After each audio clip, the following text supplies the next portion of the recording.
Guys, এইটা আমার মেয়ে। আমরা পদ্মা নদী ধারে ঘুরতে আসছি। তোমার নাম কি মামনি? মালেসা। মালেসা। তাই এটা এই নদীর নাম কি তুমি জানো? না। পদ্মা নদী। পদ্মা নদী। আমাদের গ্রাম পদ্মা নদীর ধারে না? আমাদের গ্রাম পদ্মা নদীর ধারে। কোন সাইডে? দক্ষিণ সাইডে। দক্ষিণ সাইডে। এই নদী খুব গভীর, দেখতে খুব সুন্দর, টলটলা। নতুন পানি আসছে নদীতে, ঝড়ে না? নতুন পানি আসছে ঝড়ে। সব কিছু এখন ওইদিক ওইদিক যাচ্ছে আর নৌকার পানি ঘুরছে।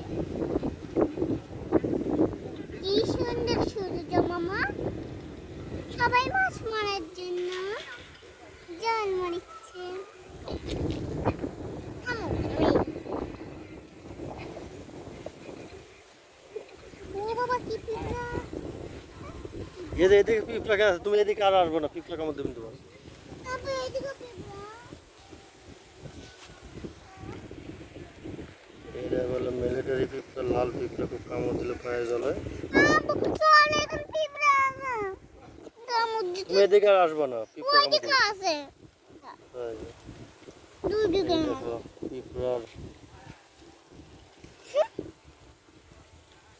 এখানে পদ্মা নদী, এখানে বালু, এখানে আর কয়েকদিন পরে সার পড়ে গেছিল। এটা পদ্মা নদী, খুব পানি টলটলা, সুন্দর দেখতে। আমরা একদিন ডুব দিছি, দেখি যে খুব গভীর, খুব ভালো পানি। আমরা ডুব দিছি, খুব মজা পাইছি। সে ভালো লাগে।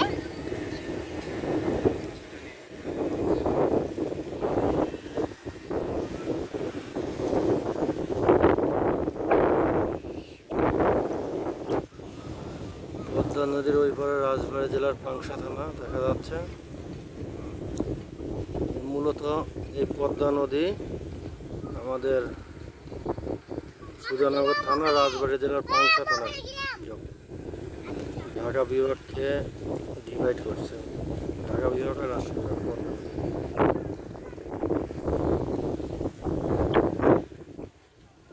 সূর্য অস্ত যাচ্ছে, এখান থেকে সূর্য অস্ত দেখা যায়। এই যে আমার ছোট মেয়ে ধারে আসে, নৃত্য পরিবেশন করছে, খুব সুন্দর।